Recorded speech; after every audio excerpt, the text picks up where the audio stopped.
Hey. All right, so good evening, guys. My name is Tuan, and I'm also gonna explain to you some of the tech terms. So this is what I'm gonna cover for today. So first is the API, the REST API, Docker, containers, and last but not least, the Kubernetes. Okay, so first, let's go to the API. So API stands for Application Programming Interface. And this is the definition I copy-paste from Wikipedia. This is a set of subroutine definitions, communication protocols, and tools for building softwares. In general terms, this is a set of clearly defined methods of communication among various components. Now, I don't know about you guys, but for me, knowing what the term stands for or reading the definition from Wikipedia didn't get me a significant help to understand this thing. So if you also like that, I'm on your side. All right. So how about we take a different approach here? So this is the pictures I cut from most of videos. I think they did a really good job on explaining API to non-tech background guy like me. Okay, so imagine you are in a restaurant. You sit at a table and you have a menu on your hand. And now you want food, right? But the food is in the kitchens and you're not allowed to go there. So what you have to do is you have to tell the waiter to come near to your tables.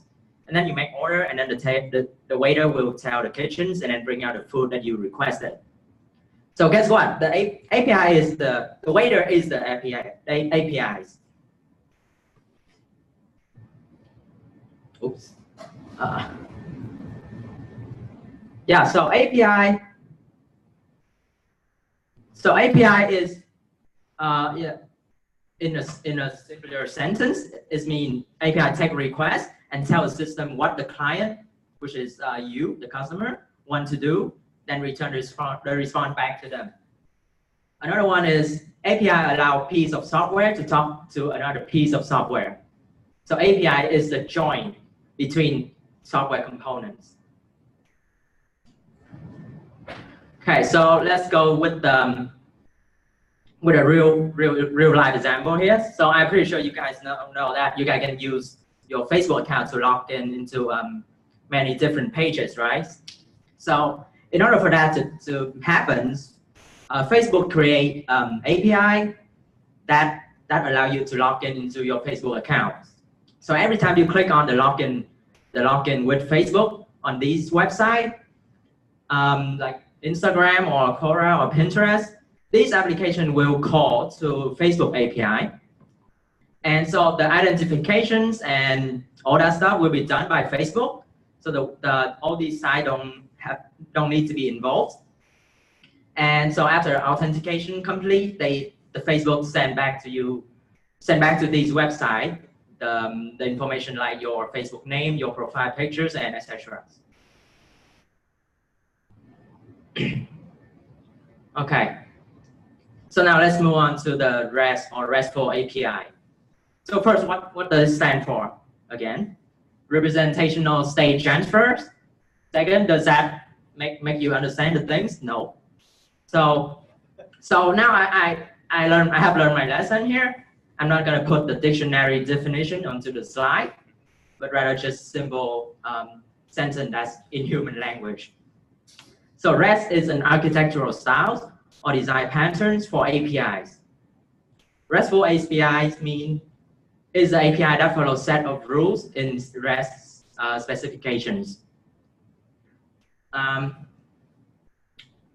Okay, so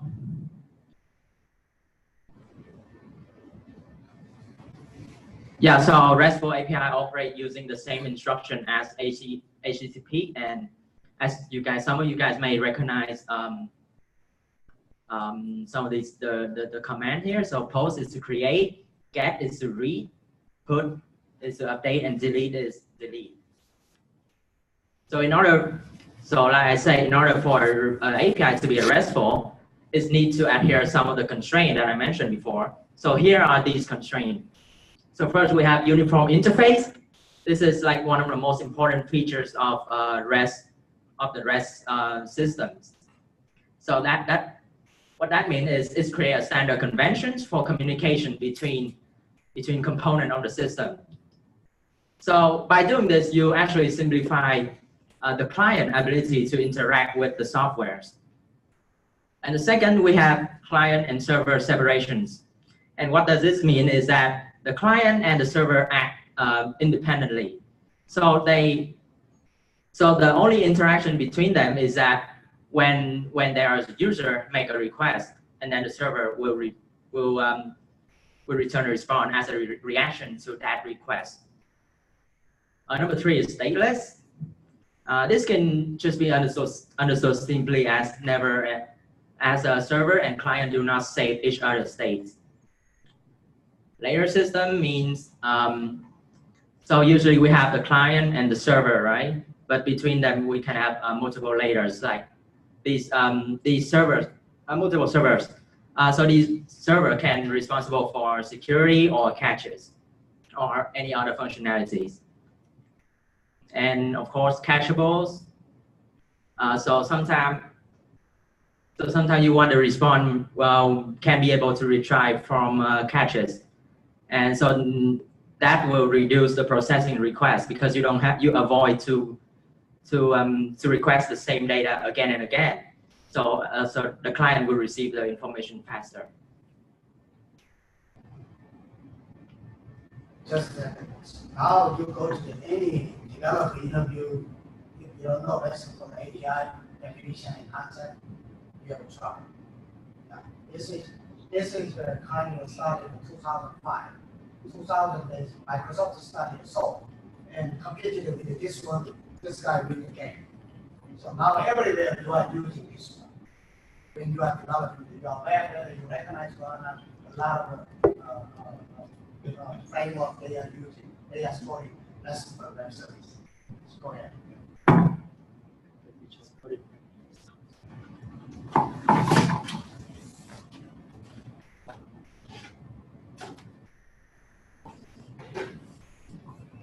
So the next thing is Docker container. So first I want to start with the problems.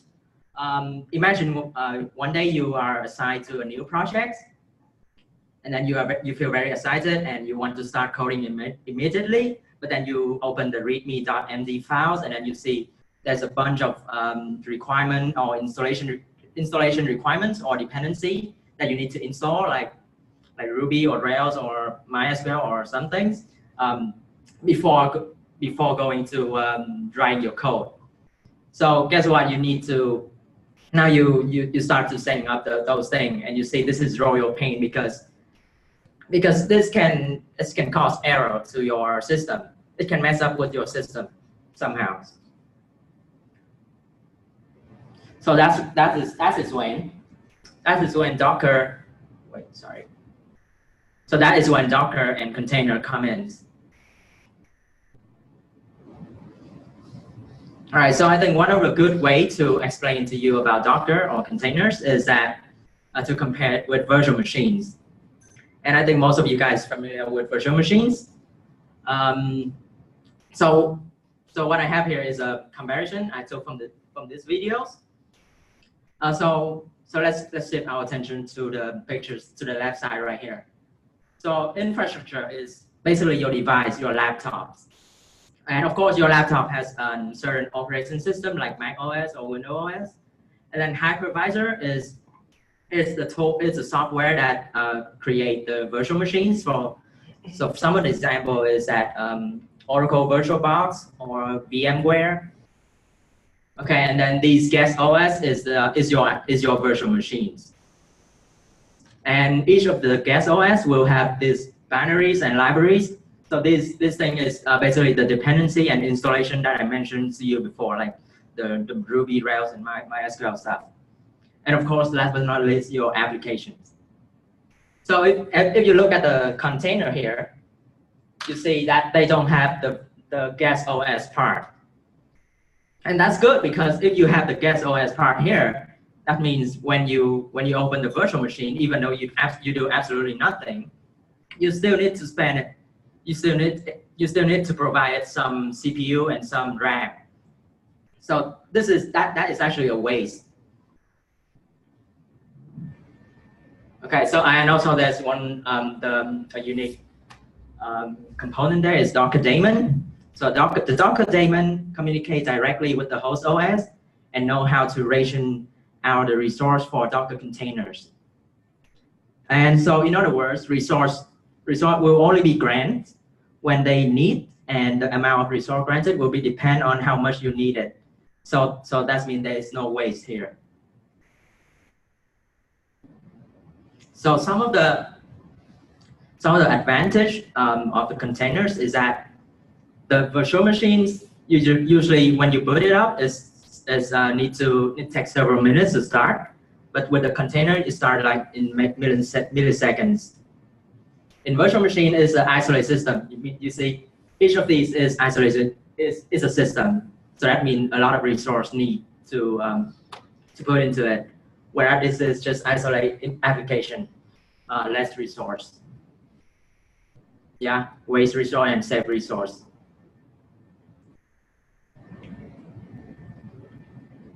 So you can think all of the installations and dependency before are put into a box or containers.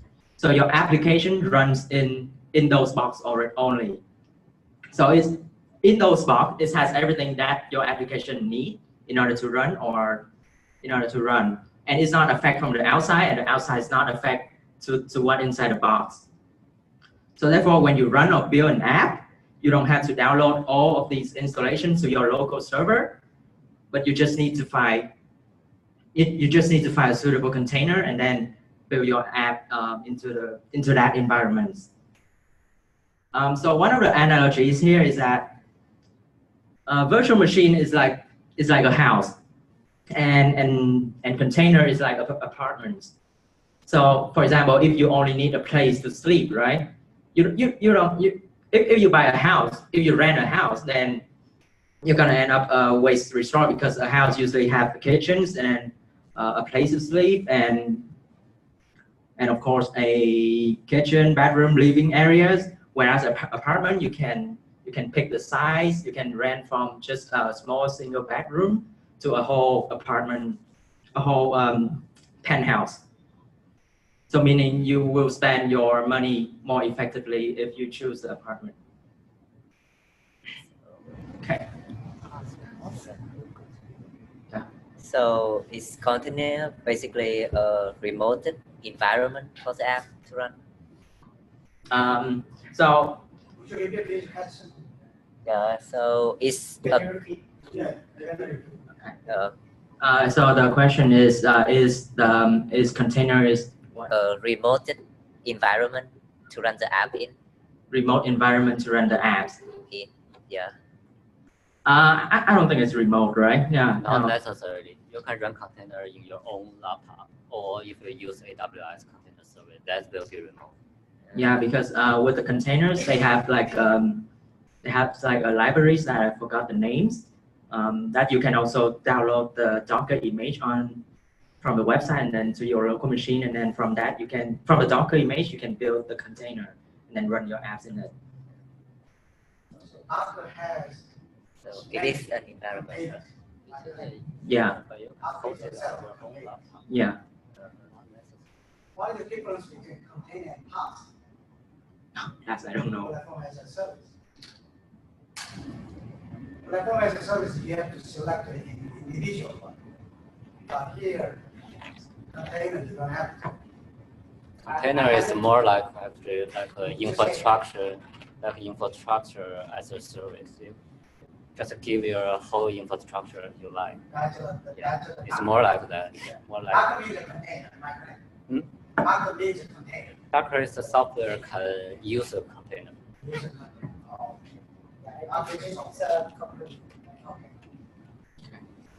Okay, so my final topic is the Kubernetes. So Kubernetes is an open source platform that created by Google, developed by Google, and that automates some of the containers operations. Yeah, so it's eliminate many manual process of containers. Okay, so some of the advantage of Kubernetes is that it's a broad container. It's a broad container on thousands of servers.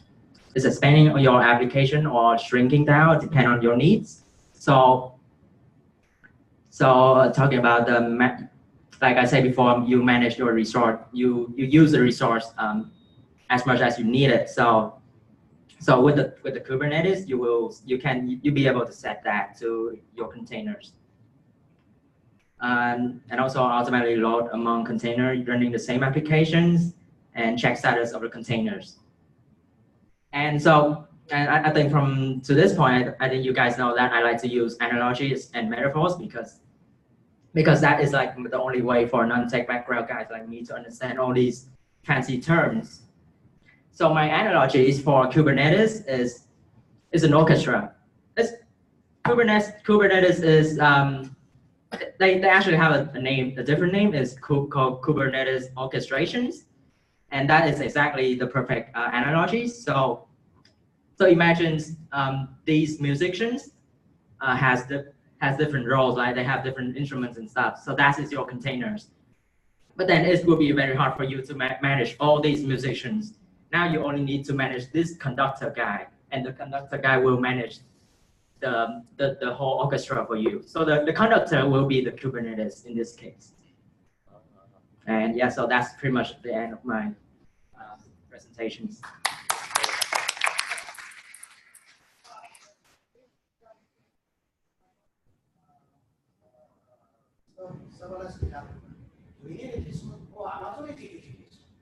You can, but not necessary, because if you use container, it's not serverless. You still have serverless. Wait a minute. If you are using containers, it's not serverless. You manage a server by yourself. The container is the server. So do we need to use them? If you do the serverless development, you don't. Okay. Yes. This is much more. Who are using Kubernetes? Give a bit of an example. Is that almost all of it? Amazon uses it behind the scene. Okay. How to manage, AWS Lambda, they use it. Even Docker, like my friends, most of them are using containers. Too easily, again, As a developer? Yeah. Yep. So means also we have to learn how to use Docker. Docker and Kubernetes. If you want to, it's not really necessary, but it's the current to cycle the database. Okay, so we got the UI. Yeah, thank you. Thank you so much. Well done.